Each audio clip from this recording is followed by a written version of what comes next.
Hello friends, welcome back to our channel. మన దేశంలో విద్య వ్యాపారం అయిపోయాక ర్యాంకుల కోసం ఇటు విద్యా సంస్థలు, అటు తల్లిదండ్రులు విద్యార్థులపై తీవ్రమైన ఒత్తిడి తీసుకొస్తుండడం తెలిసిన విషయమే. ఇక కార్పొరేట్ స్కూళ్ల స్టైలే వేరు. ఈ ఒత్తిడిని తట్టుకోలేక ఎంతోమంది విద్యార్థులు ఆత్మహత్యలు చేసుకుని అర్థంతరంగా తనువు చాలించడం మనం చూస్తూనే ఉన్నాం. అయితే మన దేశంలోని పరిస్థితి ఇలా ఉందా? ఇతర దేశాల్లో అసలు విద్యా విధానం ఎలా ఉందో కొన్ని ఉదాహరణలు తెలుసుకునేందుకు వీడియోను స్కిప్ చేయకుండా ఎండ్ వరకు చూడండి.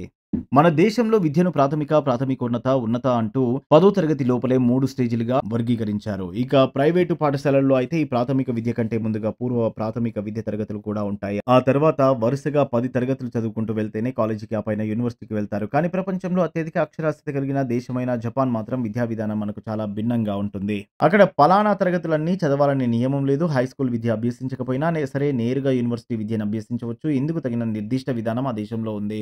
మన దేశంలో చాలా మంది పిల్లలు స్కూల్‌కి వెళ్ళడానికే భయపడుతూ ఉంటారు. టీచర్ కొడుతుందనో, హోంవర్క్ ఎక్కువ ఇస్తున్నారనో, ఏ తల్లిదండ్రులు వాపోతూ ఉంటారు. నిజానికి ఏ దేశంలో పిల్లలు స్కూల్‌కి వెళ్ళేందుకు అత్యంత సంతోషం కనబరుస్తారో తెలుసా? నెదర్లాండ్‌లో. అవును, ప్రపంచంలోని అన్ని దేశాల విద్యార్థుల కంటే నెదర్లాండ్ దేశంలోని విద్యార్థులు చాలా సంతోషంగా ఉంటారని పలు నివేదికలు స్పష్టం చేస్తున్నాయి. యూనిసెఫ్ కూడా ఇదే విషయాన్ని వెల్లడించింది. అక్కడి స్కూళ్లలో ప్రాథమిక తరగతుల విద్యార్థులకు హోంవర్క్ అనేది ఇవ్వరు. పిల్లలపై ఒత్తిడి కూడా చాలా తక్కువ. మన దేశంలో పిల్లలకు 2.5 ఏళ్లు రాగానే స్కూల్‌కు తీసుకెళ్లి నర్సరీ క్లాసుల్లో జాయిన్ చేస్తూ ఉంటారు. కానీ న్యూజిలాండ్‌లో విద్యా విధానం చాలా విభిన్నమైంది. అక్కడ 5 ఏళ్లు పూర్తి అయితే కానీ పిల్లల ప్రాథమిక విద్యాభ్యాసం ప్రారంభం కాదు. అలాగే అక్కడి పాఠశాలల్లో మనలా తరగతి గదిలో పిల్లలంతా ఒకే చోట బల్లలు వేసుకొని కూర్చోవడం ఉండదు.